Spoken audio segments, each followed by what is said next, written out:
IIT చదువుతున్న వాళ్ళు ఆత్మహత్యలు చేసుకుంటున్నారు, ర్యాంకు రాకపోతే ఆత్మహత్య చేసుకుంటున్నారు, ప్రేమలో విఫలమైతే ఆత్మహత్య చేసుకుంటున్నారు, అనుకున్న దాంట్లో సీటు రాకపోతే ఆత్మహత్య చేసుకుంటారు. ఎందుకు తెలుసు? వాళ్ళు ఒంటరి వాళ్ళు అయిపోయారమ్మా.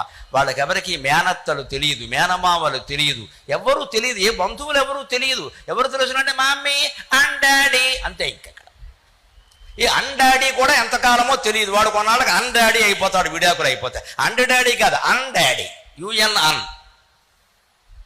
వాడు డాడీ కాదు, ఇంకో కొత్త బాడీ. ఈవిడ మమ్మీ కాదు, ఇంకో కొత్త డమ్మీ. విడాకులు అవుతున్నాయి ఇక్కడ.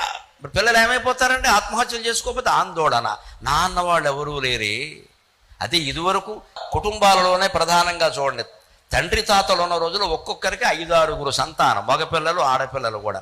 ఏ పిల్లాడు పుట్టినా సరే 3 మేనత్తలు 3 పెనతండ్రులు వచ్చేసేవారు అక్కడికి, భార్యలతో సహా. ఆ పిల్లాడికి ఉయ్యాలలోంచి నాకింత బలగం ఉందన్న